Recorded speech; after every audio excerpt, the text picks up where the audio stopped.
Well, happy Monday, all you fellow Texans. Welcome back to the James Show, News Talk 820, 93.3 FM, WBAP. I am your host, James Parker. Top story of the day is the continuing storyline of, are we going to get a resolution to the Russia-Ukraine war? And our big story on Friday was the meeting between Trump and Putin. Today, the meeting was with Trump and Zelensky. So first, let's cover the ground of Trump and Putin first. Over the weekend, Trump was asked by Sean Hannity, how would he grade the meeting? If you had to grade it on a scale of 1 to 10? So I think the meeting was a 10 in the sense that we got along great, and it's good when, two big powers get along, especially when they're nuclear powers. We're number one, they're number two in the world, and it's a big deal. That's a big deal. You never want to even mention that word, the word nuclear. But we have a tremendous nuclear. I rebuilt it when I was president, first term, and I hated to rebuild it. It was the one thing I hated to rebuild, but we had to. And we have the greatest nuclear force. We have the greatest military in the world, actually. And they have a big nuclear presence also. All right. So, of course, it's the best meeting. It went totally well. It's the best meeting. I know it. You know it. Everybody knows it. Believe me. Kind of knew he would say that. It was a different tone on the Sunday shows over the weekend. They stuck Marco Rubio out there, and he had to go to Meet the Press and Face the Nation, and I forgot the other one he did because I only got audio from these two. But I saw him in another interview this weekend too. But the questions that are thrown at this guy, it's just so eye-rolling, exhausting. Margaret Brennan was asking him about, man, wasn't this such a failure? Tell me about how much of a failure this was. It's like, dude, can you just attempt to ask an even keel balanced question that's not just 100% from the DNC playbook? So check this out. Just a final point here. So at this point, even though he demanded sanctions, no ceasefire, and no deadlines. Well, but ultimately, first of all, about deadlines, the deadline is as soon as possible. We want this war to end as soon as possible. I mean, that's why we're working on it. In terms of sanctions, look, at the end of the day, if we can't reach a peace agreement here and this war continues and so forth, then I anticipate you'll see the president take further action. He's already made that clear. Hey, come on now. It's been 24, 48 hours since the meeting. We don't have this thing wrapped up yet. Well, God, what a failure. Well, now, look, even if there is no sanctions, which there's not thus far, 3 days later, even though there's no ceasefire, even though there's no deadline, that's exactly what we had last Thursday. So it's not a failure. It's just a continuation of the status quo. Now, if that's a failure, then you need to go ahead and admit that he was handed a failure, but that wouldn't be his fault. Look, I know you're thinking what I'm thinking. Even when it's coming out of my mouth, I'm thinking, why do you care, Parker? They're just going to criticize everything the guy does, whether it's good or bad. If there was a cold meeting on the tarmac, they would have said, see, things aren't going well. However, since he was nice to him on the tarmac, now all of a sudden that's seen as some sort of failure. How dare you elevate him? How dare you make him look awesome or put him on a red carpet or, the dude cannot win. Critics of President Trump will say the pomp and circumstance, the red carpet, the warm handshake, that President Trump simply lost that Putin gained there just by being on the world stage and walking down a red carpet with the president. Your reaction to that? Well, critics of President Trump are always going to find something to criticize. You don't even pay attention to it anymore. But I will tell you this, Putin is already on the world stage. He's already on the world stage. The guy's conducting a full-scale war in Ukraine. He's already on the world stage. He has the world's largest tactical nuclear arsenal in the world and the second largest strategic nuclear arsenal in the world. He's already on the world stage. When I hear people say that, it elevates him. Well, all we do is talk about Putin all the time. All the media's done is talk about Putin all the time for the last 4 or 5 years. You know what? That's actually a good response. I'm not the world's biggest Marco Rubio fan, but how dare you elevate him on the world stage? Elevate him on the world stage. Y'all have spent the last 8 years giving him credit for the 2016 election when he probably had absolutely nothing to do with the outcome of that election. You guys have been blaming him for everything. Oh, wow, they must have tricked everyone and put misinformation in a laptop and somehow got it framed to Hunter Biden. Boy, you guys are elevating him constantly. But, what do you want him to do? He was warm to him on the tarmac. That's a criticism. What do you want him to do? Flip him off? Putin comes off the plane. Pull up the carpet. No carpet. Give me that water balloon. I'm going to hit him with the water balloon. Oh, crap. I missed. Give me another one. Is that what you're supposed to do? Just shoot him with a super soaker? Oh, God forbid. We shake his hand and he acts warmly. I told you on Friday, and I told you we talked about this on Thursday as well. Leading up to this, he's going to say nice things. That is the playbook for businessmen. And so then Putin's the most evil thing in the world. Zelensky is, of course, is a sympathetic figure. And now Rubio is made to answer for Donald Trump bullying Zelensky. You know what bullying is defined by? It's doing a lot of heavy lifting in this conversation. Bullying means demanding a ceasefire. Oh, okay. World peace is now a bad thing. Peace and ending a war. You'll somehow manage to reframe that as something negative. Oh, what a bully. How dare he not let tens of thousands, hundreds of thousands of Ukrainians and Russians continue to die. What a bully. You know, there is concern from the Europeans that President Zelensky is going to be bullied into signing something away. That's why you have these European leaders coming as backup tomorrow. Can you? No, it isn't. That's not why they're reassure coming them? as back. That's not true. No, but that's not that's not true. They're not coming here tomorrow to keep Zelensky from being bullied. They're Well, not that coming. February in fact, Oval Office they're coming meeting here in tomorrow. front of television cameras where President Zelensky. Do you know how many meetings was we've had dressed since down. then? Oh no, I know, and I was just up in. Oh, yeah. All right. That's enough. Good job, Marco Rubio. How bad is the media? They're making me say nice things about Marco Rubio. Coming up next, you're going to meet my next guest, Jeff Gilson. He's a retired lawyer, development consultant, political strategist, and speechwriter, and get his angle on how the progress is going between Trump, Putin, and Zelensky. That's next on The James Show. 800-288-9227. I'm James Parker on News Talk 820 and 93.3 FM WBAP.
Hey there, welcome back to the James Show, News Talk 820, 93.3 FM, WBAP. I am your host, James Parker. Donald Trump sitting down with European leaders and Zelensky at a big mahogany-looking table at the White House. Is that what they're at the White House? And I don't even recognize half of these people. But we're just going to drop in a little bit here because this is the follow-up. He meets with Putin on Friday. He met with Zelensky this morning. They did a press conference right before the James Show. I'll play some of that audio in just a second. And now some other people have come. You heard that mentioned in the last clip. Well, all these other European leaders coming for backup so he doesn't get bullied. No, they were coming to sit around a table and have a serious discussion about peace. Like that's such a bad thing. All right, let's just jump in right now. Just cold turkey, see what's going on. Oh, is that them wrapping it up as soon as we go there? All right. Never mind. We don't need to hear Martha McCallum. So I guess they weren't too impressed. You must not be missing anything. So we'll just roll over to my next guest here, Jeff Giles on The James Show. He's a retired lawyer, development consultant, political strategist, and speechwriter. Welcome to The James Show, sir.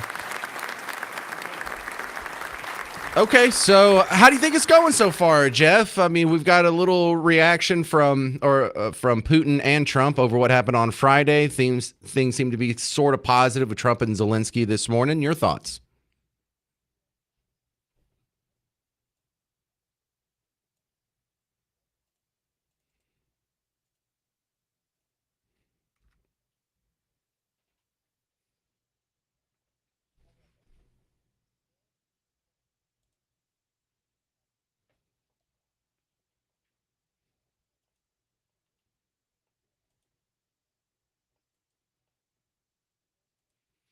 You talking about weighted dice?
We're talking with Jeff Gilston, a political strategist, speechwriter. Jeff, so let's see. What does Putin have to give up?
If he has that mindset, let me think out of the box for a second here and run this by you.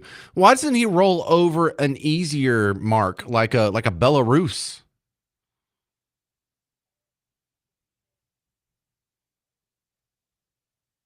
The farmland.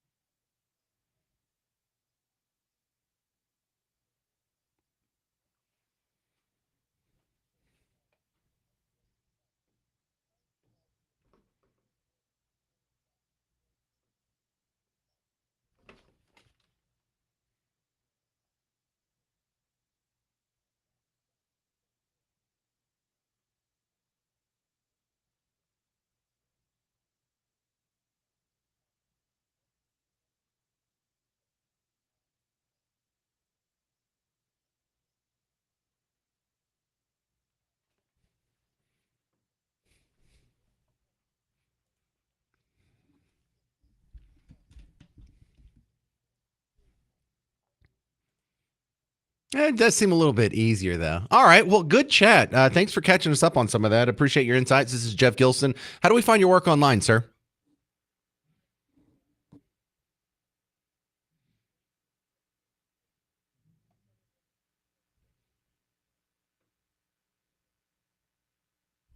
Good stuff. Thank you very much, Jeff Gilson, on the James Show. Coming up next, we backed up the tape, and you're going to hear Trump and some of the European leaders at a big brown table coming up on the James Show. News Talk 820, 93.3 FM, WBAP. Hey, sports fans, you about ready for football? I know. It's teasing me. It's almost here. I don't get too excited over preseason, but you can still have fun with preseason on Prize Picks. Prize Picks is so fun, it makes preseason watchable. So what do you want to do in the meantime before the real games start? You download the Prize Picks app. You use promo code WBAP. You get $50 to play with your first $5 lineup. And then you can go through and you can find some little easy ones like, hey, the kicker, is he going to get 2 field goals or 1.5 field goals, more or less? That's all you do. On stats from 2 to 6 players, you can win up to 2,000 times your money. And you can start off by playing with the money we provide for you. Download the Prize Picks app. Use promo code WBAP. You get $50 with your first $5 lineup. It could be Arch Manning and Dak Prescott. So go ahead and try it out. Have a little bit of fun. Thank me later. Prize Picks. Run your game.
It really is beautiful. Thank you for all the wonderful things that took place today. We've had a very successful day thus far.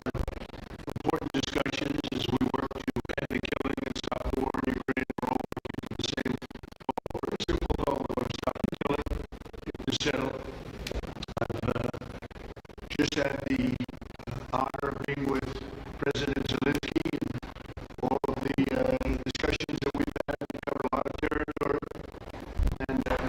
I spoke indirectly with President Putin today. We're going to call President Putin right after this meeting. I'm sure we're going to have a solid meeting, good meeting, maybe a great meeting. We're going to try to work out a trial after that and see if we can get it finished. Put this to sleep, because this is not since the Second World War has there been anything like this. So I'm honored to welcome NATO Secretary General Mark Rutte. He's a great gentleman, great political leader in Europe generally, but now he's the NATO Secretary General. You're doing a fantastic job. Thank you very much, Mark. Prime Minister Starmer of the United Kingdom, our friend and my friend, and doing really well, and people like him a lot. We all like him. Everyone knows President Macron of France, who's been with me from the beginning. One of the first people I met was a foreign dignitary, and I liked him from day one. That's a pretty unusual thing.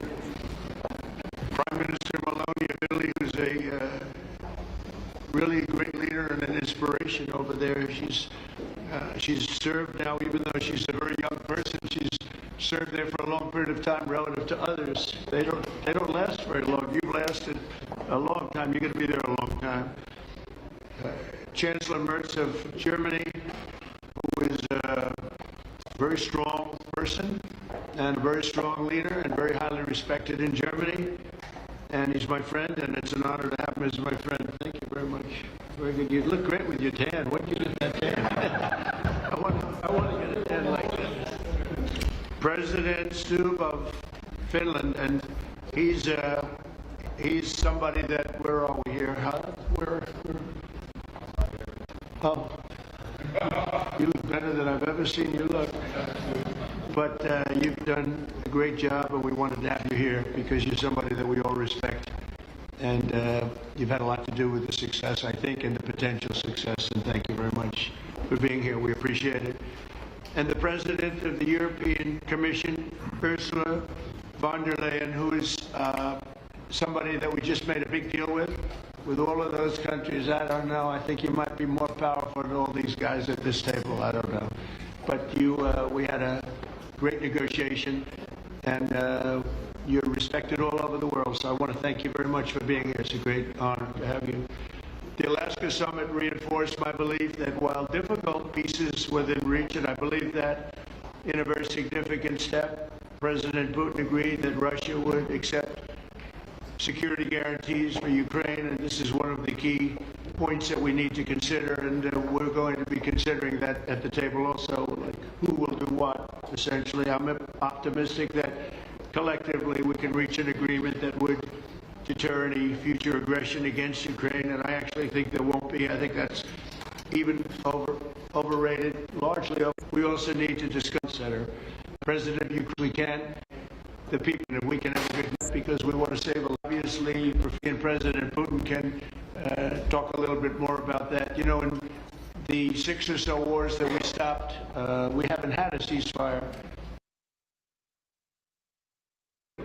But I believe it's difficult, great result with it. And they speak pollution today. Have the media, if you want. Speak without microphone. Thank you so much. I think that we had very good conversation with President Trump. Very hands-on. So a lot more about the second point. Your wife can be very important Trump if you and all our people guarantees. Which thank you for the makes we have such big unity. When we do, I think it's maybe they're going to release them very soon, like immediately.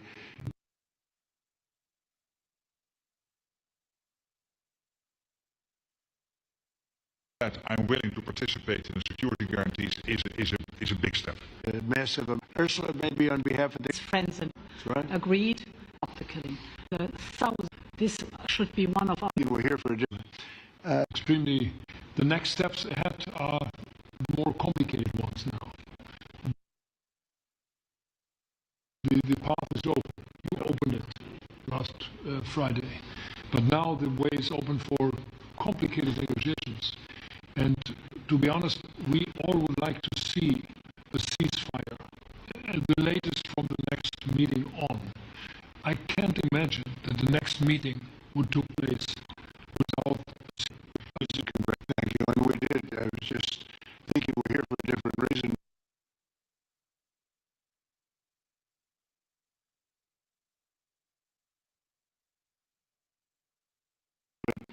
we just a couple of weeks ago made the largest trade deal in history. So, very great leader. Mr. President, Donald, many thanks for having us today. I think this is extremely helpful that we are meeting and hearing that you are having such a good meeting today here in Washington. Days of meeting put pressure this year meeting. We'll see how the negotiations with great governments work.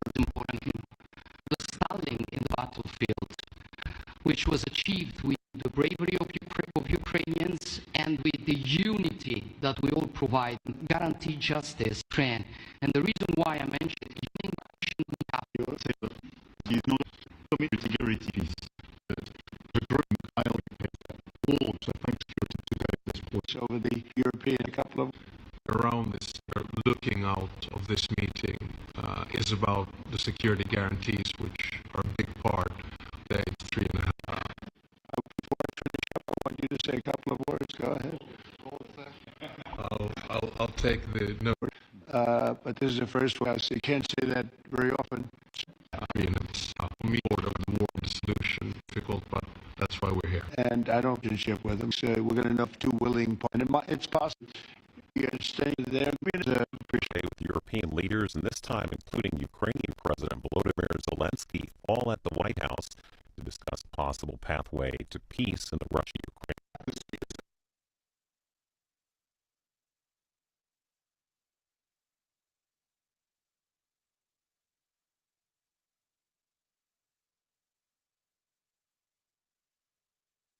And hearing that Very great leader. That's a big thing, and congratulations. That's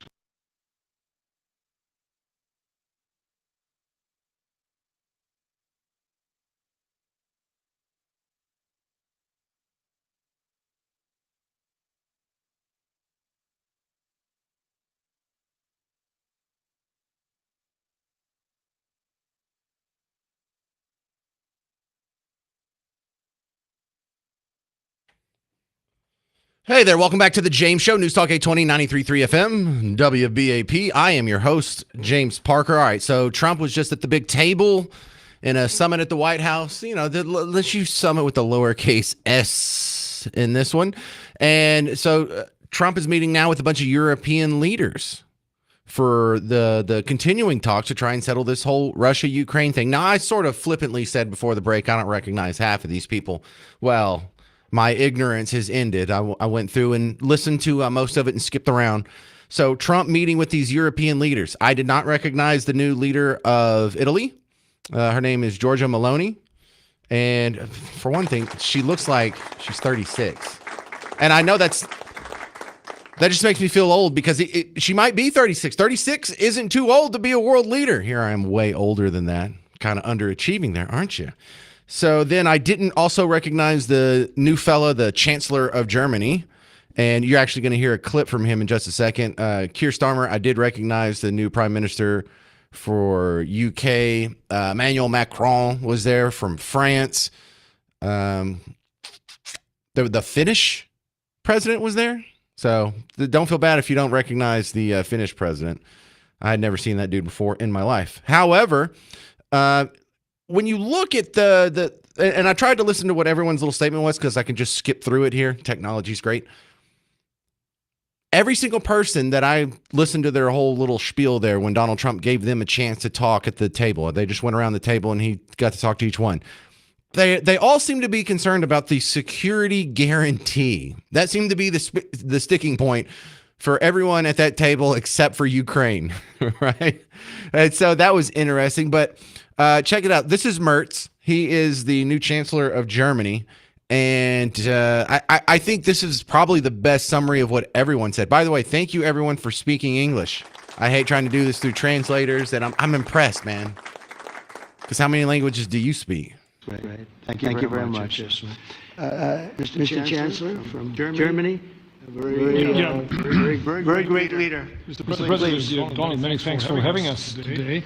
I think this is extremely helpful that we are meeting and hearing that the two of you are having such a good meeting today here in Washington. The next steps ahead are the more complicated ones now. The path is open. You opened it last Friday. But now the way is open for complicated negotiations. And to be honest, we all would like to see the ceasefire, the latest from the next meeting on. I can't imagine that the next meeting would take place without a ceasefire. So let's work on that, and let's try to put pressure on Russia. Remember that because part. the credibility of these efforts we are undertaking today are depending on at least a ceasefire from the beginning of the serious negotiations from next step on. So All right, now you got to like the sound of that. That's the part I wanted you to hear. would like to see.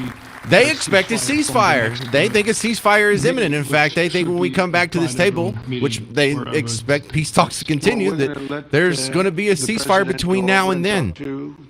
So I know it's not a war between Germany and Ukraine or Germany and Russia. I know, I mean, Finland's there.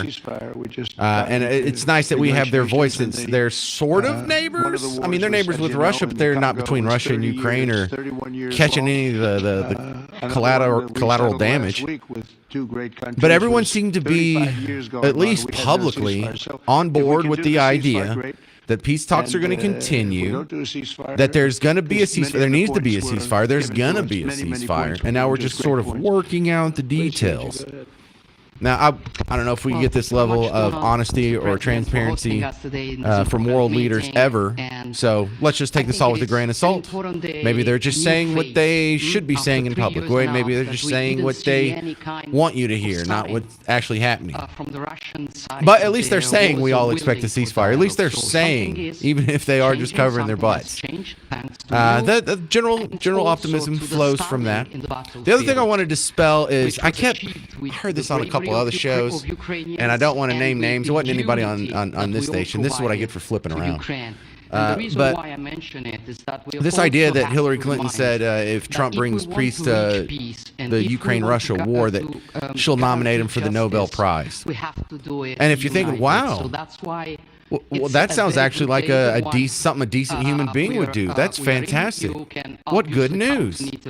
Man, that's not what she said at all. I don't know who is trying to tell you or make you think that Hillary Clinton is all of a sudden a nice, magnanimous person who's just going to call balls and strikes and leave politics at the door when it comes to people living and dying.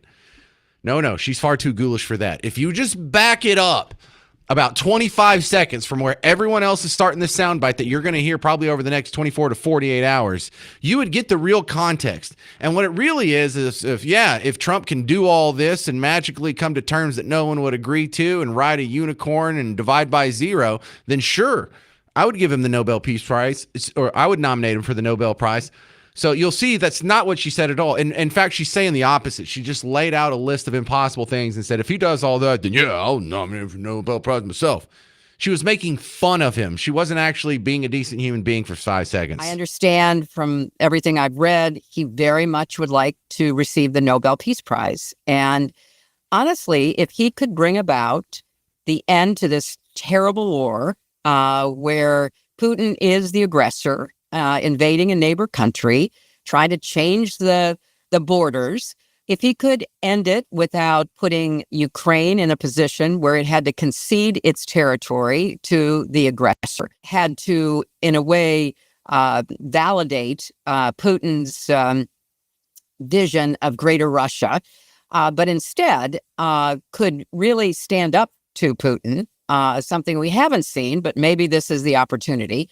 To make it clear that there must be a ceasefire, there will be no exchange of territory, and that over a period of time, Putin should be actually withdrawing from the territory he seized in order to demonstrate his good faith efforts, let us say, not to threaten European security. If we could pull that off, if President Trump were the architect of that, I'd nominate him for a Nobel Peace Prize, because my goal here is to not allow capitulation to Putin. We got it. See? That's being misrepresented. It's so hard. You're going to see that before the end of the day, and you're going to be like, Parker was right. Parker was right. They're playing that out of context. But now you're all caught up on the Ukraine situation. Coming up next on the James Show, we finally got the report cards, the grades for all the public schools in Texas. Find out the 10 best, 10 worst, and then you and I are going to have a nice little discussion on what is the difference? Why do some schools do so well and some fail?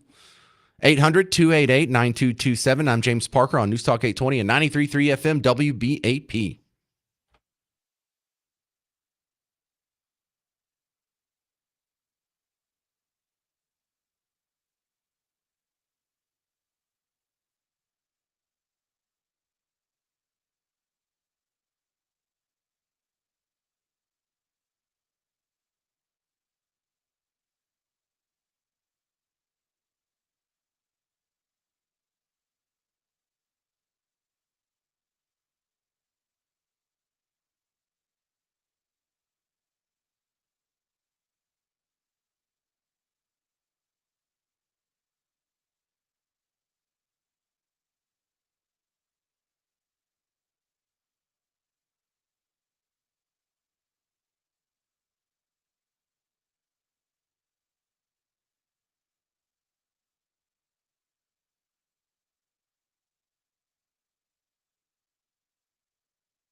Hey there, welcome to the James Show.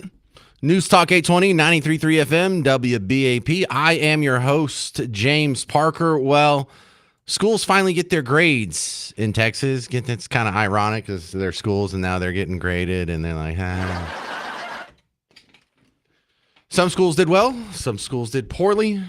I like what WFAA did, and they ranked them, the 10 top scoring schools in North Texas, just our region. We don't care how the schools are way up in the panhandle, almost Colorado we're doing, do we? We're self-centered. So in the North Texas area, WFAA split it out 10 best, 10 worst. Now, we need to have a very adult conversation. We need to be mature about this, but we need to talk about what works and what doesn't. Why do some schools get a very good grade and some schools get a very bad grade?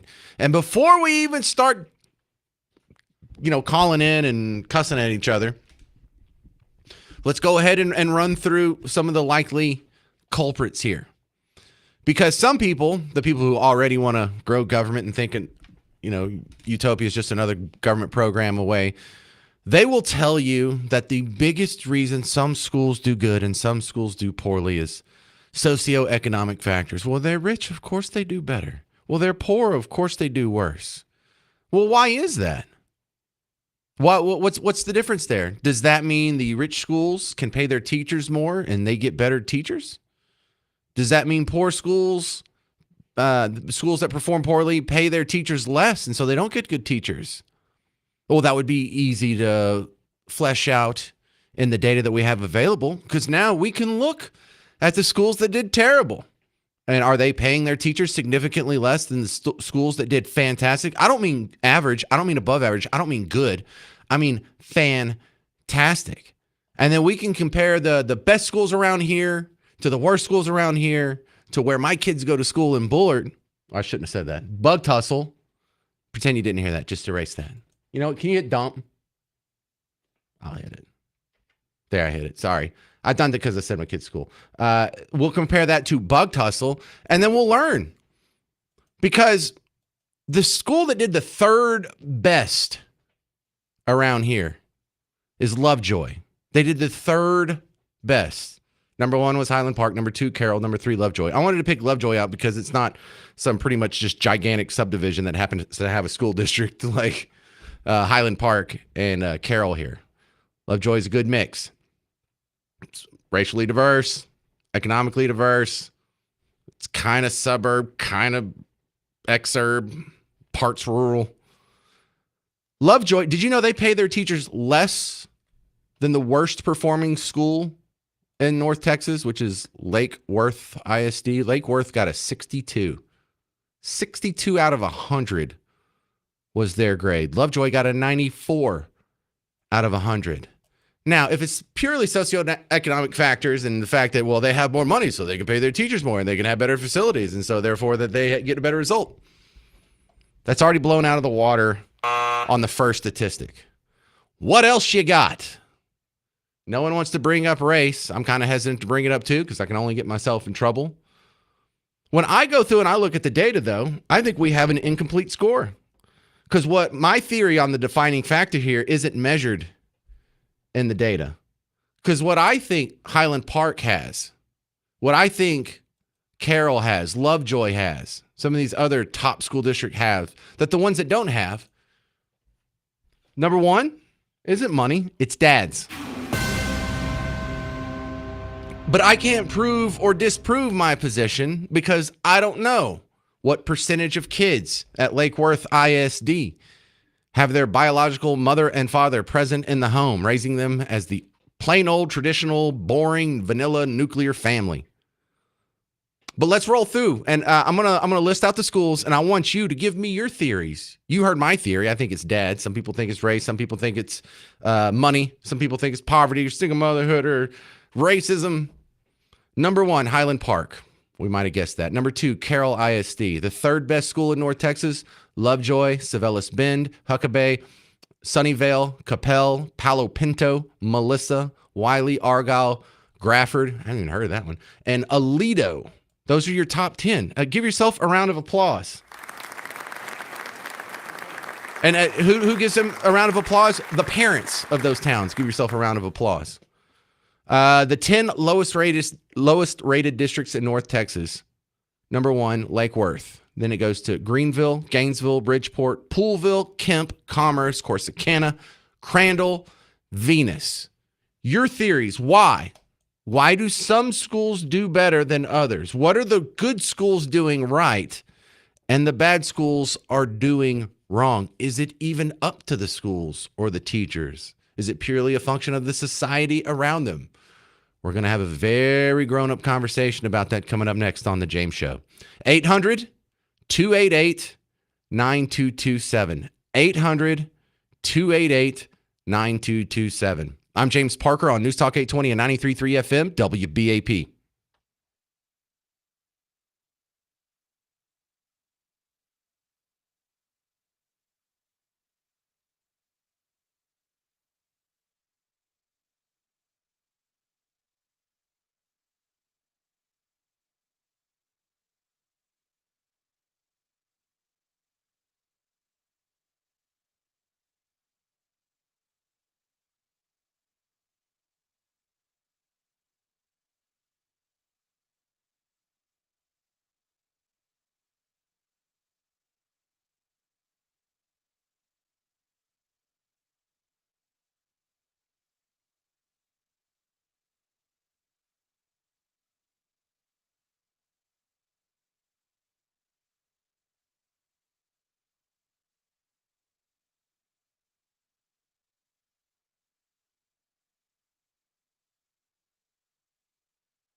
Well, hey there, fellow Texans. Welcome back to the James Show. News Talk 820 93.3 FM WBAP. I am your host, James Park. Oh, we can do better than that. I know it's a month. Thank you.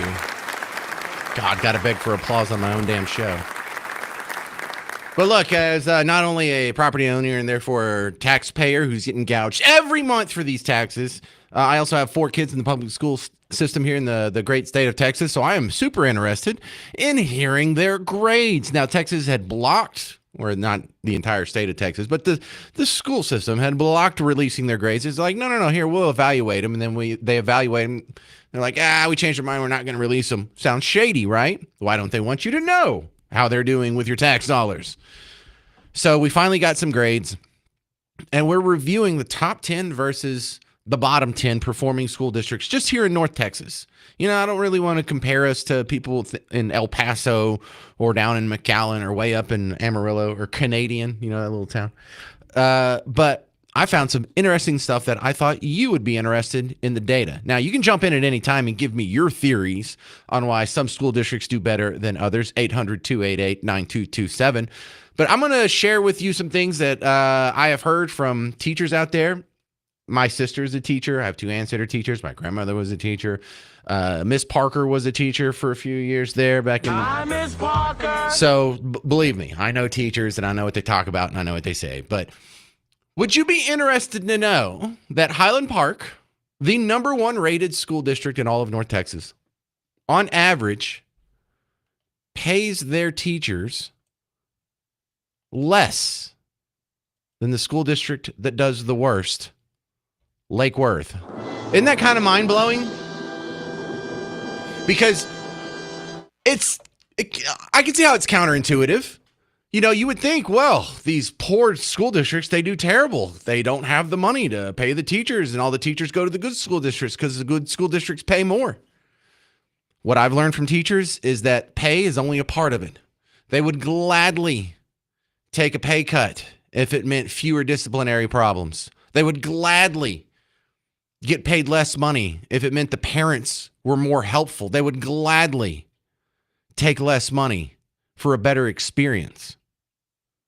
So that, the pay scale, the average teacher salary in Lake Worth, $65,466. For Highland Park, $64,146. For Lovejoy, which is not only number 3, it's not the top 1, not top 2, but it's in the top 3. $59,701. You go all the way to Bug Tussle, which got a solid B. Bug Tussle didn't do too bad. It got 88 out of 100. They pay their teachers $51,936. So a school that pays $10,000 less than the state average gets better results than the school that pays more, $3,000 more than the state average. Isn't that mind-boggling? When you go break it up by race, I mean, you can kind of find some correlations there, but you can find some exceptions to the rule there too. So race doesn't correlate that bad. And of course, it's not the color of your skin that makes you a good student. I think the reason why you see any movement in when you break it down by race is some races have more fathers. They just, it's an individual decision that many people have made over and over and over. And it bears out in the macro statistics that the communities that have more kids that are being raised by their biological parents definitely have better educational outcomes. Another interesting piece of the data, the teacher-student ratio doesn't tend to correlate. And we have the weird situation again, where you would think, well, you know, Highland Park probably does better than the terrible schools over on Lake Worth because, you know, they've got so much money. Maybe they don't pay their teachers as much, but they have more of them. Actually, Lake Worth has a lower student per teacher ratio than Highland Park. In fact, Bug Tussle's in the middle. Lake Worth, 13 students per teacher. Bug Tussle, 13.5. Highland Park, 13.8. Highland Park gets the best results with the worst student-teacher ratio in the example sample here. What the heck is going on? I can tell you what's going on. Here's what a lot of teachers say. Here's what a lot of administrators say. There's only so much you can do. There's only so many laws you can change. There's only so many rules you can tweak. Do the dress code? Do we do uniforms? The thought process is if you took the administration from the worst performing school and you put them in Highland Park, you put them in charge of Highland Park, you'd still get pretty damn good results at Highland Park. And if you took the Highland Park faculty and you put it at the worst school in the Lake Worth district, you'd still get dismal results. Yes, teachers matter. Yes, administrators matter, but not nearly as much as what? This is going to break some hearts. Parenting. One of the big correlations I've found in the data, it comes with how many students are enrolled in English as a second language programs. And if you get above 10% or so on that, your school's getting crushed. So what are we talking about here? We're talking about illegals. Yeah. I mean, how else do you explain being 6 years old or 7 years old and you don't understand English? You're not from here. And sure, a lot of people might have moved here legally, but I don't think that's the majority of what's filling up the ESL programs. And don't at me. My grandmother was an ESL teacher. So your theories, 800-288-9227. I'd like to hear what you think makes one school district perform so much better than another one. 800-288-9227. And while you're mulling that over, coming up next, we're going to talk to Lieutenant Colonel Allen West about the Texas House Democrats. They're returning to the state legislature today, but are we actually going to get anything done? And was this all just a big show? I'm James Parker. It's News Talk 820 and 93.3 FM, WBAP.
Well, hey there, fellow Texans. Welcome back to the James Show, News Talk 820, 93.3 FM, WBAP. I am your host, James Parker. My next guest is a great Lieutenant Colonel Allen West, back on the James Show. Does so much around here, including being with the ACRU.org, the American Constitutional Rights Union. Welcome back to the show. All right, let's start with the most important thing ever, Texas. We have the Democrats coming back this week. Guess we're going to get the maps passed. What was this all about?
Did the Massachusetts governor really threaten to gerrymander her state?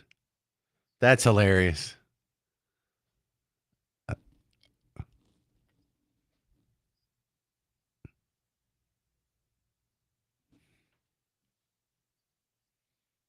Yeah, I remember them going up there. Somehow that one got by me.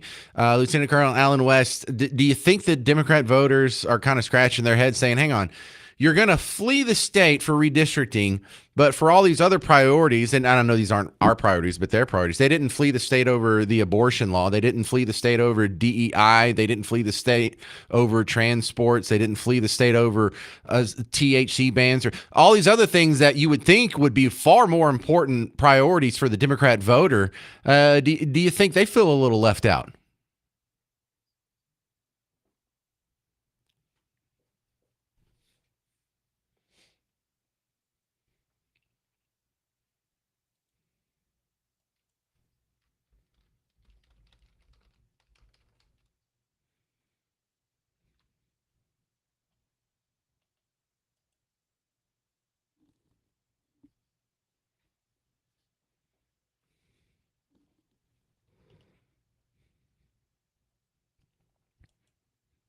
Beto, you're right.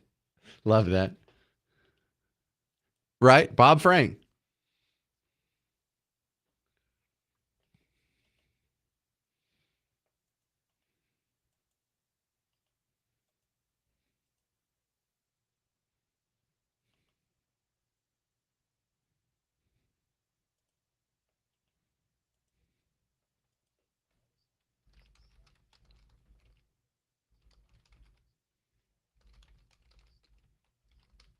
Gerrymander. Yeah, gerrymander is something that has been done the second the country started and hasn't ceased for 5 seconds throughout our entire history.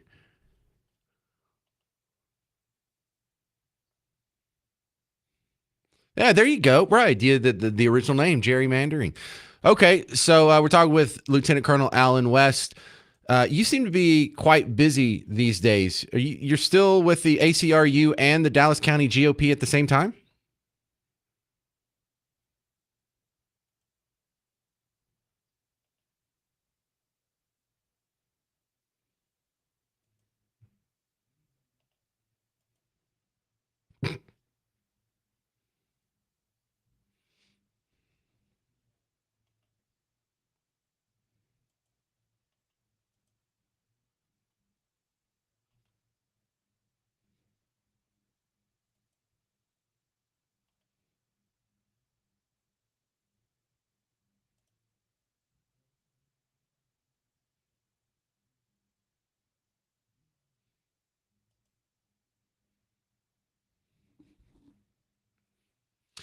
Well, let's look at Texas in general again. We have the state rankings for the public school districts, And we were just talking in the last two segments on what makes some school districts so much better than others. And I was pointing out, according to WFAA's list, in North Texas, the school district that did the best was Highland Park. The one that did the worst was Lake Worth. And if you look, Highland Park actually pays its teachers, on average, the best performing school district. They pay them less than the worst performing school district. When are people going to separate the idea of money is going to solve some of these educational problems? And we need to do something besides just throwing money at these problems.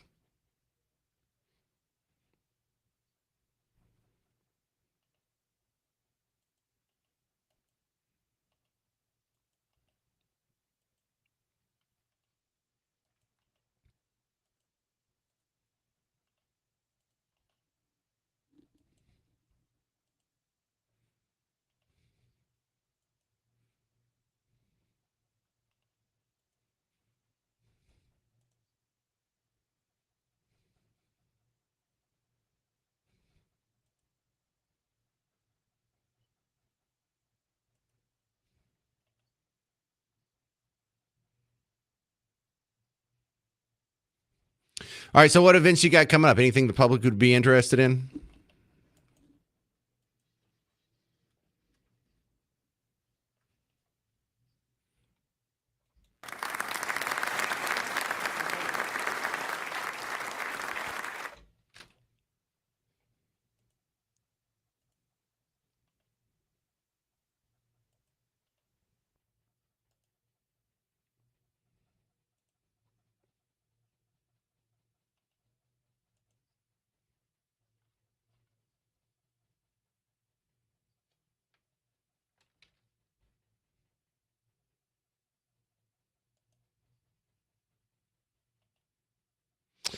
Amen. All right. This is Lieutenant Colonel Alan West. That event he talked about with Brian Kilmeade is happening this Saturday downtown. And if you want tickets to that, it's actually on the headline rotator at WBAP.com. So you can just follow the links there and pick up tickets now. It's the largest event. We're talking to Brian Kilmeade on the show tomorrow about this, but he says this may be the biggest event that he's done on one of these tours thus far. So we better pack that house.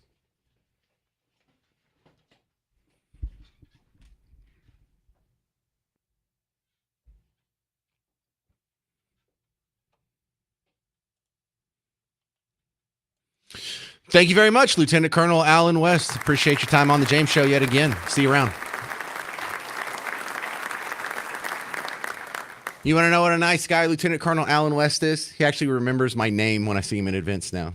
Just some little old farm boy from the middle of nowhere, bug tussle. All right, coming up next on the James Show, Rockwall ISD is investigating. The word, I don't know what they're investigating. They said 2 inappropriate and offensive flags were hung outside of their school this weekend. And this morning there was a bit of a hubbub on social media, and I was doing some digging, finding out what the flags were.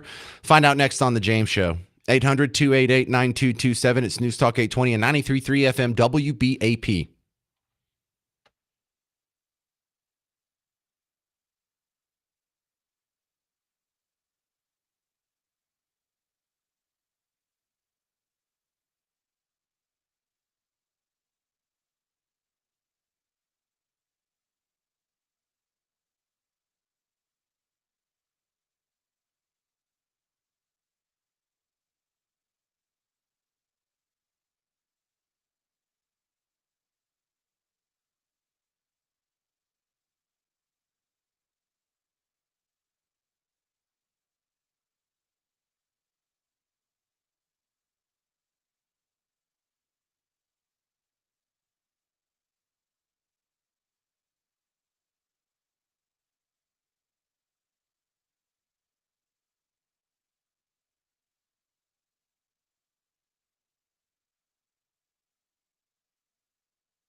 Hey there, welcome to the James Show. News Talk 820, 93.3 FM, WBAP. I am your host, James Parker, and we're taking a look at Texas schools here.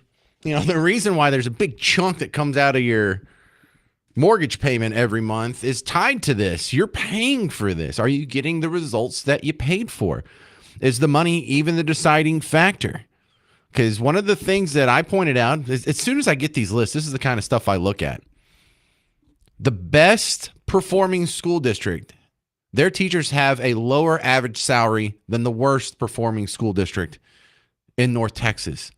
Money is not the issue. Socioeconomic factors are not the issue. Oppression, racism, sexism, whatever ism, not the issue. Well, Parker, what is it then? I think it's dads. 800-288-9227. This is Karen and Justin. You're on WBAP. Yes. Just kind of my opinion about it. You know, you made the comment about it's because of the dad's not involved. Yeah. I think it's just period. The parents aren't involved. When the parents are not involved, knowing what's going on in the school system, know what their kids are doing, the schools are not responsible for raising our children. And unfortunately, there's a lot of attitude because of this whole entitlement that we have right now that, oh, I don't have to raise my kid. That's what the teacher's there for.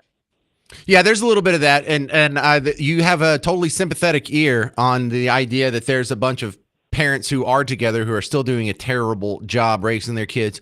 But there's a lot of people when I have these discussions, they mishear me. I'm not saying all single mothers do a bad job. I'm not saying all blended families do a bad job. I'm not saying step parents can't, be good parents and have good results. But when you put it all together, the number one deciding factor on, experientially on whether or not a kid is going to, have a successful transition into adulthood is whether or not they were born in wedlock and raised by their biological parents. And right. I mean, there's a reason why my sister works at Bug Tussle School System. She's an elementary school teacher out there, and there's a reason why she works at a school district that pays $10,000 less than the state average. It's because she doesn't want to go somewhere where they pay more, and she has to deal with horrible kids who have discipline problems, and then the horrible kids have crappy parents. And so I think that's a big factor in why a lot of teachers choose their job. And it's not just all about money. No, it's not about the money. It's about we need to discipline our children. Stop the whole being so kind and not saying no to our children. Come on. This is what's wrong with society. They don't know how to take a no. Well, and I also find this optimistic in the fact that it can be fixed. If this is socioeconomic, then there's not a whole lot we can do. Poor people are always going to be poor. Rich people are always going to be rich. And that's just not fair. But what we've learned here is that poor people or poor students of poor families, if they are in the household with their biological mother and father, they do better than rich kids who aren't. And so the onus isn't, well, we need another union or we need more pay or we need more spending or $8 billion more for public education or it's not even school vouchers. It's dads is what it is. Yeah, it's dads, it's moms, it's the involvement. If you're not involved with your kids and not know what's going on, they're not going to learn what they need to learn. All right, good stuff. Thank you, Karen. Appreciate you calling in. No problem. Mm-hmm. This is Adam in Fort Worth. You're on WBAP. Where are you at, Adam? Well, I'm in Fort Worth right now, and I currently go to the Keller ISD as a parent. But I think your problem is actually trifecta. It's actually threefold. Okay. When you don't have a parenting group that takes care of their kids and parents their kids and raises them correctly, and then the second pillar of that trifecta is you have school systems who are so indoctrinated by the unions and by people who want the education to be converted from math, science, history, social studies, and what have you to make sure every kid believes that they can tell their teachers things and that parents shouldn't know what's going on with their kids in school, especially if they have a viewpoint. Wait a second, hang on. You know what? I really should have brought this up when I started talking about this. There is an interesting phenomenon that happens with really rich people and really poor people, and there's a lot of them. And one of them is they have a tendency to be liberal. Very rich people, affluent, white bourgeois liberals are a thing. And they vote the same way as the people who are doing drive-bys or the people who are living in the slums or the people who are having a hard time economically, just not as successful, living on the bad side of town and the dangerous, crime-ridden. They have a completely different worldview and experience, but they vote the same way. And so when you go to some of these bourgeois liberal schools, they are teaching all this weird stuff. You know, the social justice warrior, the critical race theory. Just as the same as the ones that are doing absolutely terrible. So I don't think that's it at all, because if you have good parents and good students, even if your school has terrible curriculum, even if they have the terrible worldview, even if they're woke as heck, you still get good results. It's about that. It's not even wokeism. I think you do, but I think it's part of the problem, because if you have a child, even if you're a good parent, that puts up a good front in front of you and tells you everything you want to hear and then goes to school and does something completely different, and then there's a disconnect. I just think that's one of the problems. But then the final problem, I think, is our current law system when it comes to, setting the standard for act this way in school. This is what's going to happen. And the fact that there's lack of discipline there, too, it's just a complete disconnect between all three groups, which cause total breakdown of the system. Yeah, well, look, discipline's a big part of it. But again, I think that is also the foundation of that problem is in the home and the lack of a dad. Oh, absolutely. Yeah. I think the parents are the founding cornerstone of everything. But if you have the parents that are good and doing their job, but the other two prongs of the system aren't supporting the parental role, then the parents can only do so much. And I think we need a complete overhaul.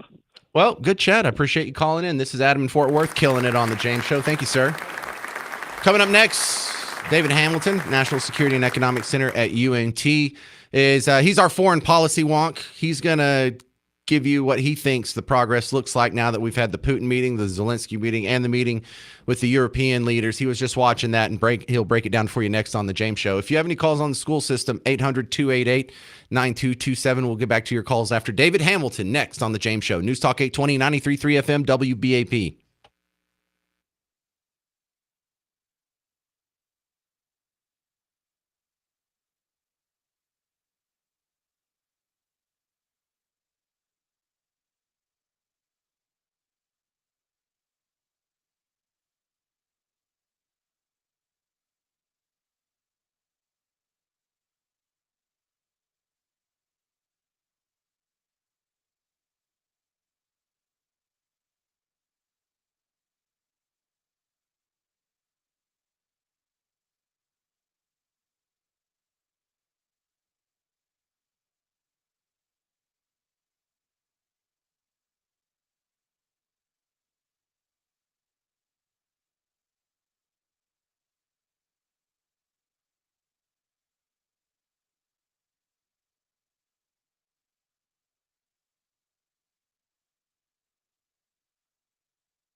Hey there, welcome to the James Show. News Talk 820, 93.3 FM, WBAP. I am your host, James Parker.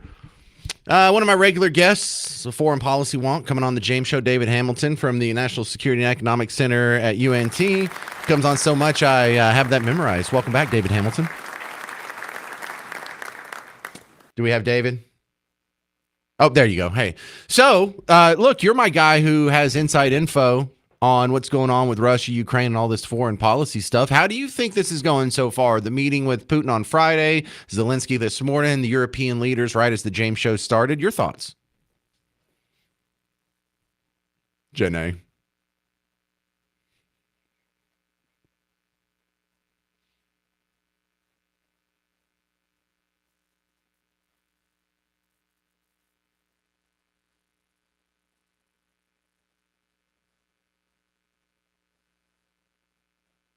Yep.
All right. So at the table today, by the way, we're talking with David Hamilton, National Security Economic Center.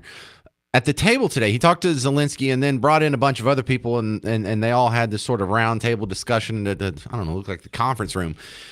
We had the leaders of Italy, Germany, England, the UN General Secretary General was there. Also, the guy from Finland. What's Finland doing there?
David Hamilton, the most optimistic part of the roundtable meeting that I heard today was when the Chancellor of Germany, Merz, said that he expects to continue meeting in the months ahead, and he expects the next time he meets, there will be a ceasefire. And everyone at the table kind of did a nod yes. It seems to be the general consensus is that a ceasefire is close.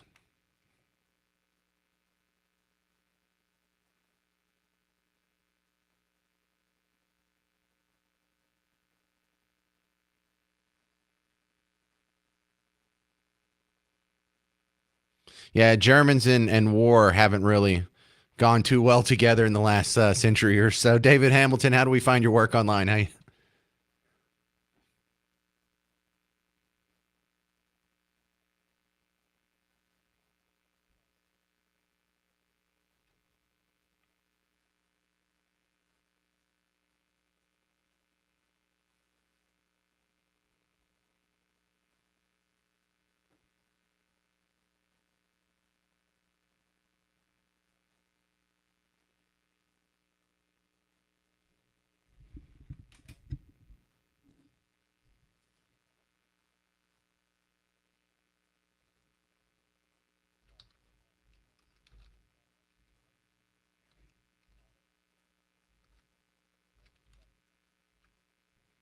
Yeah.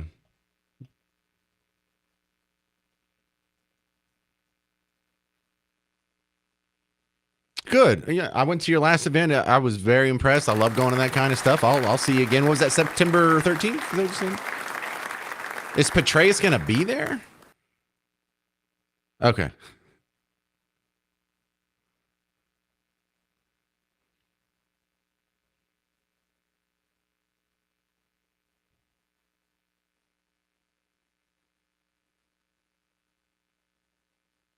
You sure you want me to go? I don't know. I'm just kidding. I'm kidding. Thank you very much. Thank you, sir. All right. Again, David Hamilton. The website, I just checked it out, unt.edu/NSESC. And if you don't remember, just send me you're going to do it anyway. Send me an email or a Facebook message. I'll send you the link. I know you want to go. All right. Coming up next, we have some great callers on the school system topic that's going on. The grades came out for everyone's school districts around here in Texas, and we're just breaking down the results and trying to figure out what's going wrong at the failing schools. 800-288-9227. I'm James Parker. It's News Talk 820 and 93.3 FM WBAP.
Hey there, fellow Texans. Welcome back to the James Show. It's News Talk 820 93.3 FM, WBAP. I am your host, James Parker. Yeah, we're talking about schools now. Yeah, Russia was the top topic, and we did the state legislators finally coming back. That was our second topic. So if you missed any of that, go check out the podcast. But we have a list of the schools finally, in the public schools in Texas got their grades released. And WFA did a cool thing where they ranked the top 10 and the top worst performing schools just in our area, just in North Texas. And then we were looking at this and breaking it down and trying to, this is how you come up with solutions. This is how, when you identify a problem, you and I talk about it, and then we try and find and put people in positions of power that will implement the policies or at least put it in the direction that we want.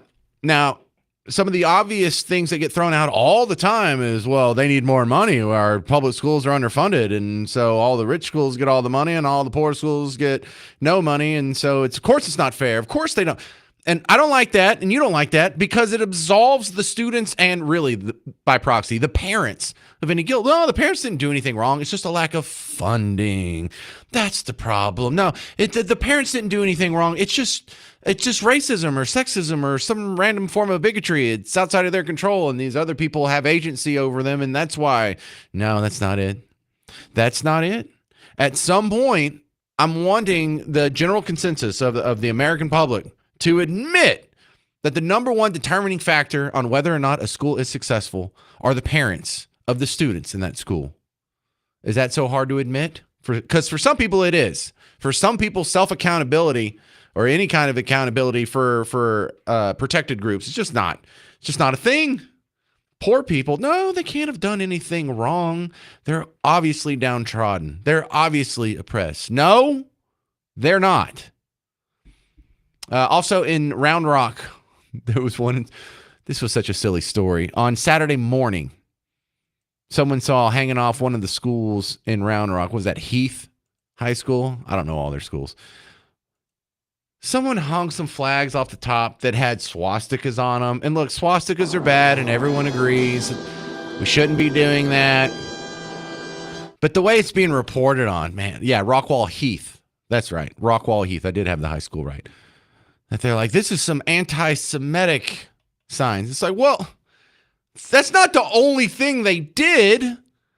It's a Nazi sign. Anyway, they the part I find adorable is they blurred out the swastikas. You blurred out the swastikas like it's an obscene body part. Like we can't even see the crooked sticks crossing each other. Oh yeah, that's just too obscene. That's too obscene for the delicate eyes of the general public. People, calm down. To the phones we go. 800-288-9227. This is John in Valley View. You're on WBAP. Hey, James.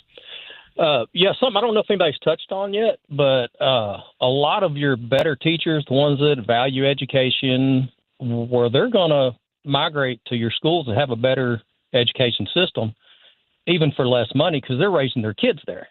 They want their kids to have a better education. So I think that's going to bring in your better teachers for less money. And I've seen more times than not, there's been teachers after their kids graduate, they go to another school where they can make more money. That I have seen, and you're absolutely right.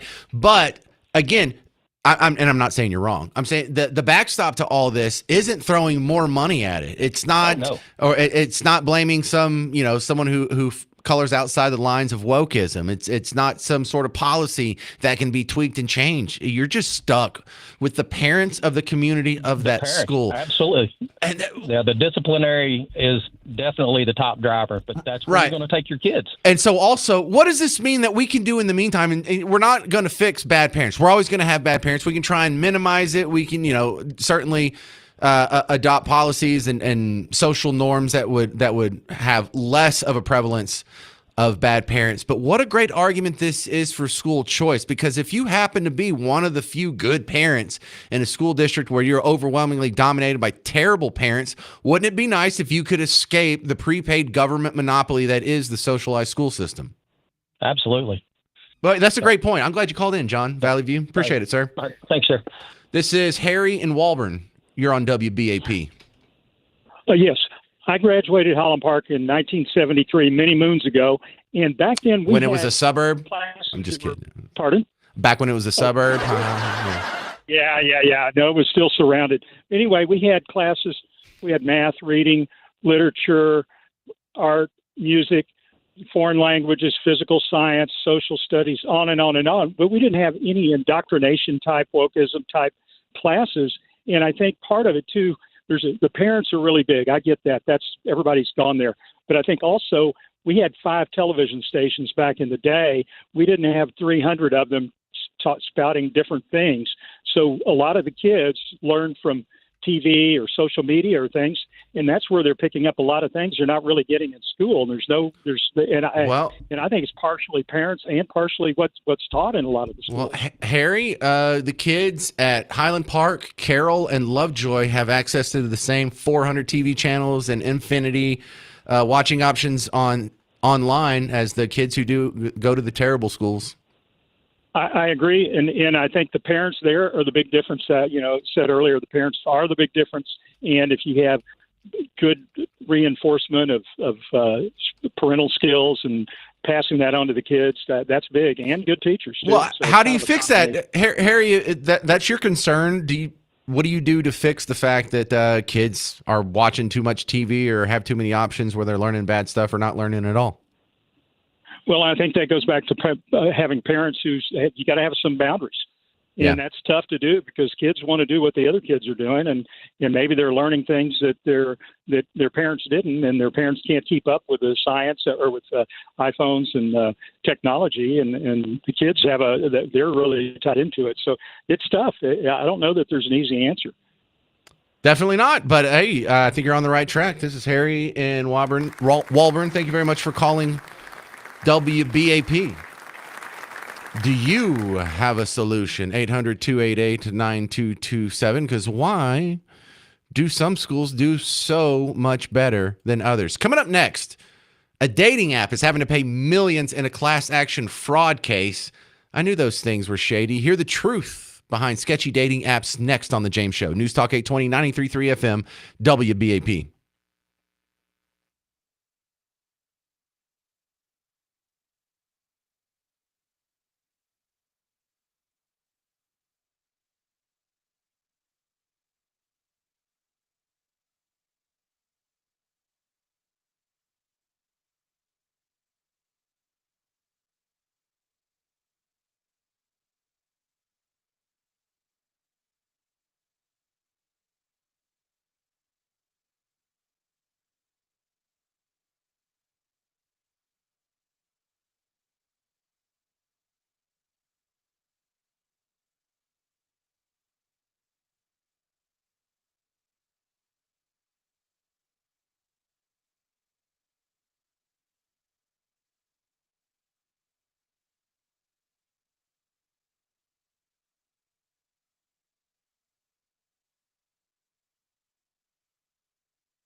Hey there, welcome to the James Show. News Talk 820 93.3 FM WBAP. I am your host, James Parker. We were talking about the school system. We finally got the grades here, and we're talking about what makes a school a good school, what makes another school a bad school. It's not the money. It's not the teachers. It's not socioeconomic factors. It's not racism. It's not anyism. It's the parents. That's my conclusion. That's what it really boils down to. And for so many of the statistics that you can go look up, there seems to be a lot of correlation, but not causation between some factors. And, when you break down some of these other problems, discipline, well, that's really the issue of the parents. Well, tardiness or absenteeism, well, it's part of the issue of the parents. Kids don't care. Kids aren't paying attention. They don't do their homework. Some of that's on the head of the parents. Well, we don't get enough parental involvement, or so much of this comes back to the parents. And when I say parents, I mean biological mother and father. If you don't have that, you're not doomed, but the odds are a lot worse. Jimmy, Fort Worth, you're on WBAP. You're going to be my last word on this. What do you think? Am I on? Yes, sir. Go, Jimmy. Okay, Jimmy. I'm sorry. I'm a Jimmy, too. It doesn't James. matter. Yeah, I know. I'm sorry. Yes, number one is parent involvement. Yeah. And number two is Austin, Texas. You look at your STAR test, your TAS test, or whatever the flavor is of the year now. They juggle the numbers so that the schools can pass their students low ball, easy ball crap. Look at the amount of students that are graduating that can't read or write. Okay, but that doesn't. Whole thing is a sham. Yeah, okay, but that doesn't stop the good school districts from cranking out good results. When you look at Highland Park, when you look at Carroll, when you look at Lovejoy, their average SAT score is like 350 points higher than Lake Worth. So we're still getting. Well, they're under Austin too. So how did they get around it? But these other ones don't. It's not just Austin. Well, there isn't any just one answer to the whole. It's everything as a whole. Yeah. We want to blame socioeconomic tragedy on, and it's pouring into the schools. It's pulling the schools down. It's everything, James, and that's the problem. We need to tear this thing down, and people and parents get involved that really care, and just redo the whole thing. Wait. Hang on. You got me excited. What we're doing to our children. Other Jimmy, you got me excited. When you say tear this whole thing down, you mean get rid of public schools? We need to look at how at how the rules are set up and who do they favor. Jimmy, I'm brave enough to say it. We should get rid of public schools. This is like one of my most unpopular opinions that I know most people disagree with. I'm not scared to say it anymore. There's a preponderance of evidence and data, and I can defend this to the hilt. Get rid of public schools. If that's what it takes for our kids to be able to graduate and learn and know how to read and write and know what some sort of history of this country is, where we came from, and where they want to go from graduation day forward. Got it. Love it. If that takes ending public schools, go for it. I'm Good. all in, man. Well, don't be so shy about it next time. Thank you very much. That's Jimmy in Fort Worth. My next story is based sort of out of Dallas. There's a Dallas company here, Dallas-based online dating giant. They own so many of the brands maybe you've used. The Match Group, of course, they got Match, Tinder, OkCupid, Plenty of Fish, Hinge. Which one's Hinge?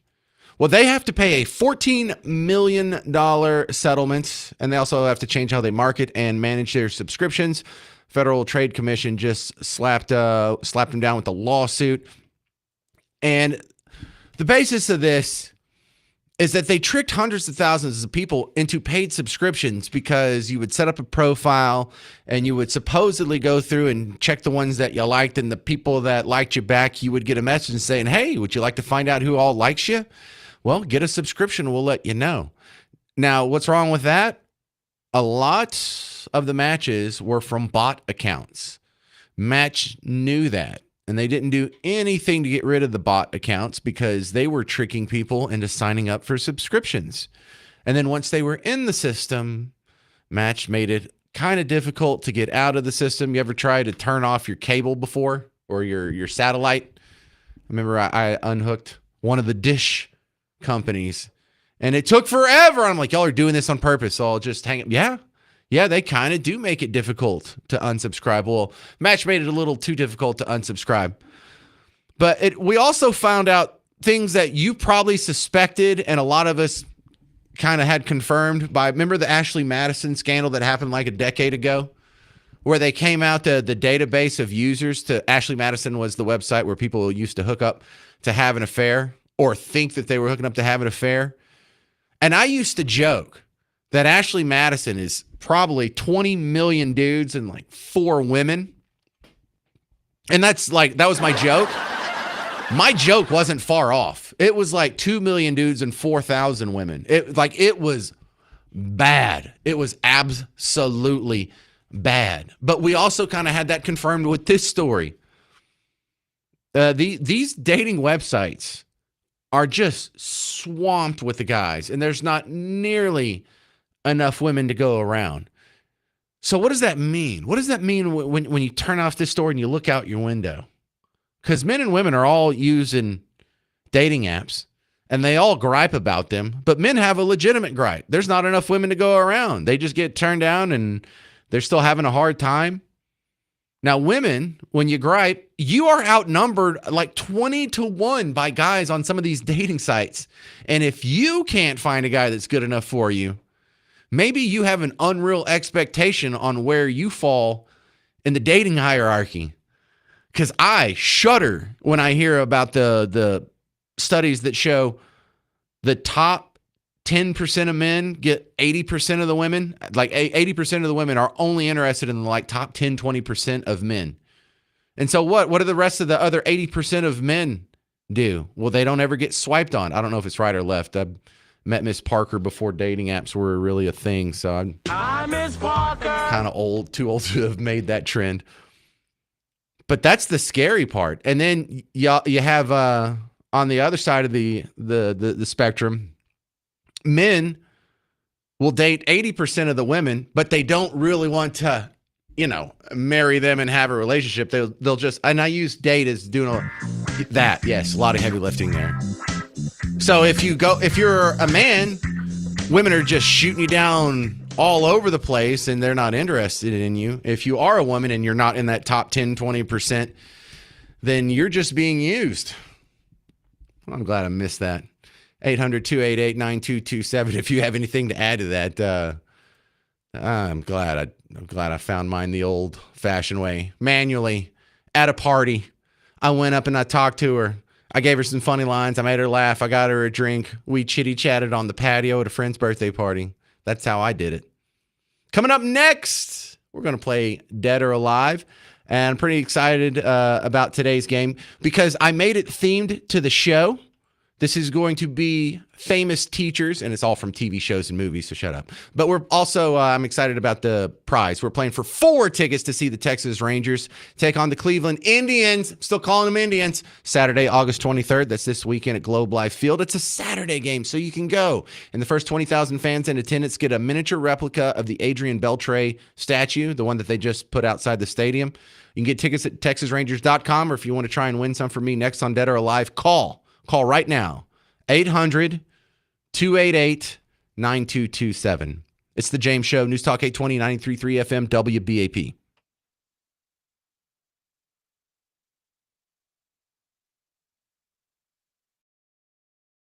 Hold my beer. Hold my beer. Hold my beer. What?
torn? You going through a breakup, Garrett? Welcome to the James Show. News. I'm kidding. News Talk 820 93.3 FM WBAP. I am your host, James Parker. If you're just joining us, you're right on time. We're going to play Dead or Alive for Ranger tickets.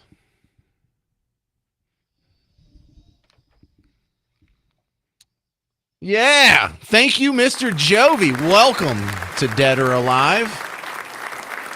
Got a great prize in store today. It's Ranger tickets. Today, we're playing for 4 tickets to see the Texas Rangers take on the Cleveland Indians Saturday, August 23rd at Globe Life Field. The first 20,000 fans in attendance will receive a miniature replica of the Adrian Beltre statue that they just unveiled outside of Globe Life, the stadium. For the rest of you, you're going to get tickets at TexasRangers.com. But I have a full boat of calls here that want to try and win a pair from old WBAP on Dead or Alive. You want to do ladies first? Bonnie and Richardson. You ready for Dead or Alive? I am. Okay, so today is the teacher edition. These are all TV and movie teachers. How confident you feel about that, Bonnie? We'll see. All right. I'll start off with an easy one then. Gabe Kaplan. He played Mr. Carter on Welcome Back, Kotter. Dead or alive? Alive. He is alive. 80 years old. Bryan Cranston, who played Walter White, the teacher Mr. White on Breaking Bad. Is he dead or alive? Alive. He is alive. Would you like to guess his name? I mean, his age. 60. Come on now. It's 69. Just throwing it out there. Whenever I say that, y'all just say the word. Say the magic word that makes all immature people giggle. The next one, Tony Danza. He was in Taxi and Who's the Boss, but he was also in a short-lived TV show called Teach in 2010 where he was a teacher. But is he still alive, Tony Danza? Alive. 74 years old. Well done. William Daniels. He played Mr. Feeney from Boy Meets World. Is he dead or alive? Dead. No, that's an understandable guess because he is 98 years old. He was old as heck during Boy Meets World. Thank you very much for kicking us off there. That's Bonnie and Richardson. Let's go to Jonathan and Aubrey. You ready for Dead or Alive? Yes, sir. Okay. We're going down. The next one is Howard Hessman. He was first in WKRP, and then he was the teacher from Head of the Class. Is he dead or alive? He's dead. He is dead. He died in 2022. Mark Curry from Hanging with Mr. Cooper. Dead or alive? Alive. 64 years old. Well done. Gene Hackman, who played kind of a teacher in Hoosiers. Dead or alive? He's dead. Yep. Just died a couple months ago. William Catt. He played Ralph Hinckley, who was a teacher. That was his day job in The Greatest American Hero. Is he dead or alive? Dead. No, sorry, sir. Great guess, though, Jonathan. I appreciate you playing Dead or Alive. We're going to Debbie and Mansfield. You're next up. There's only 2 left. How you feeling, Debbie? Pretty good. Are you a big Rangers fan? Yes. Oh, well, you're in a good spot here. Next one. The character is John Keating from the Dead Poets Society. He was played by Robin Williams. Is Robin Williams dead or alive? He's dead. He is dead. And finally, the actor's name is Edward James Olmos. He played Jaime Escalante in Stand and Deliver. Is he dead or alive? What's the name again? Edward James Olmos.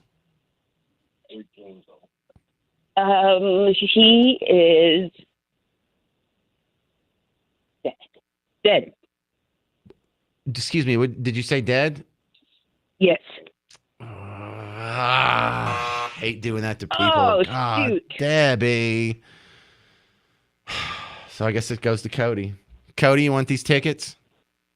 Yes, I do. All right, well, you didn't do anything to earn them, but if Debbie would have known if Edward James Olmos is alive or dead, that would be hers. He was at the Trump. He was with Trump last go around. He's still alive. He was? Oh, well. Yeah, he was one of them shameful actors who stood by his side. All right. So, Cody, you going to the Rangers game? Do you need the tickets, or I give them someone else? No, use them up. Heck yeah. All right. Well, then we have a successful game. Thank you very much for playing today, Cody. This has been Dead or Alive. Coming up next, the city of Dallas is holding public hearings on DEI cuts. They're actually going to debate whether do we keep our DEI programs and lose all of our federal funding? Find out about it next on The James Show. News Talk 820, 93.3 FM, WBAP.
Hey there, welcome to the James Show, News Talk 820, 93.3 FM, WBAP. I am your host, James Parker. Now, if it sounds like I'm upset about this next story, I'm not. I think it's funny and I'm going to ridicule it, but make no mistake, I'm not losing any sleep over this, and this doesn't bother me or ruin my day in the least. It is a little absurd and eye-rolling, but under the Trump administration, executive orders have already come out that any entity that receives federal grant money, if they are using DEI, they will lose access to that grant money.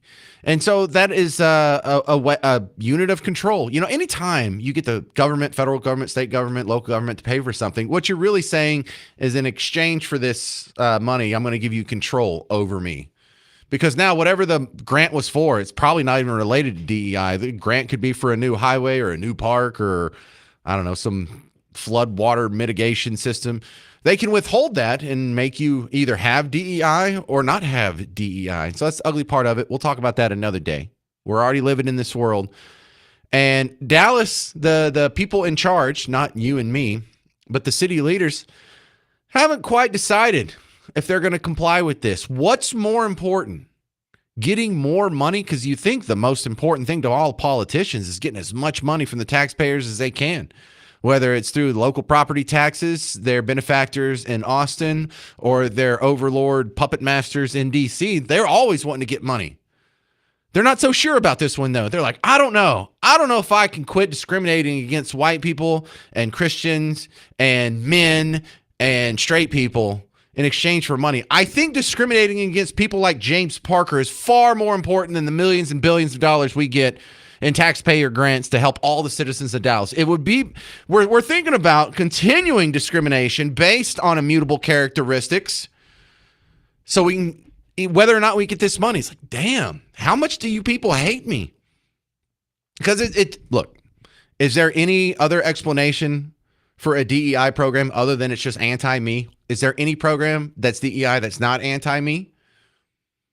And so why are you people, number one, putting these programs in place in the first place? It's just legalized racism. And in fact, it's structural racism. You know, they talked about structural systemic racism. This really is systemic racism built within the system. You discriminate against people based on their immutable characteristics. It's just so happened that they happen to match mine, so no one cares. And now when they're going to take millions of dollars away from you, you're like, well, I'm not sure if we should do this. I think it's more important that we can continue discriminating against James and his children and people who look like him and share his demographic profile. Thanks a lot. Thanks a whole lot. But instead of, just making the decision on their own, they have ordered an immediate halt to policies using demographic factors this summer. And now they're saying that they're going to have community forums. Oh, yes. This fall, they're going to gather public input on the compliance overhaul with 3 community forums. Oh, how nice. Guess who's doing this? The Office of Community Empowerment. God, why do we even have something named the Office of Community Empowerment? Is there a more worthless job in anyone's city hall? What does that even mean? Community empowerment? Not my community, apparently. I hate it when y'all talk in code because we know exactly what this is for. Community empowerment. Hey, we're going to discriminate against James. Yes, we're going to empower the community with anti-white racism. Thanks. That's real empowering. Appreciate it. But check out this schedule here. This is great. The first meeting is going to take place Tuesday, August 26th. That's a week from tomorrow, 4 p.m. at the Latino Cultural Center. Oh, geez. I wonder how they feel about programs being taken away that give them a privileged position when it comes to getting opportunities and money and resources and grants and attention. Okay, so they're going to go to the Latinos first. Where are they going second? September 6th. This will be on a Saturday.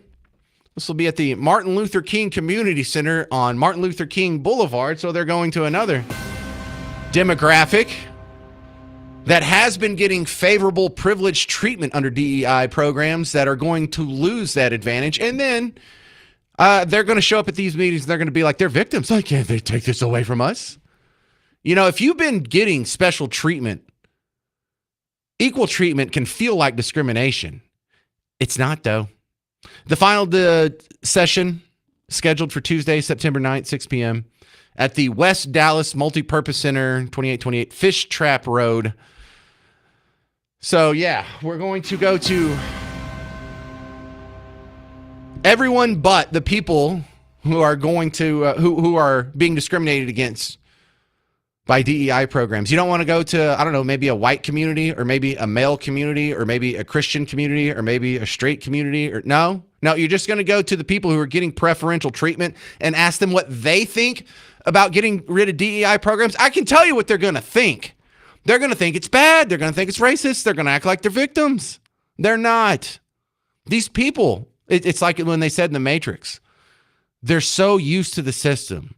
They're so brainwashed. They're so inured in the system that they will fight to maintain it. Even when we all know it's wrong. Even when we all know it's legalized racial discrimination. It's legalized gender discrimination. It's legalized orientation discrimination. It's just okay because the demographics that it hurts happen to be overwhelmingly your political opponents. Pretty ugly stuff, City of Dallas. I hope all these programs go away. Do better. All right, coming up tomorrow on The James Show, special guest Brian Kilmeade. So you'll want to come back for that. Coming up next is Mark Levin. But if you need any more James Show action in the meantime, go check out the podcast, WBAP.com, and the WBAP app. Thank you very much for hanging out with me today. I appreciate the time you spend with The James Show. I'm James Parker. It's News Talk 820 and 93.3 FM, WBAP.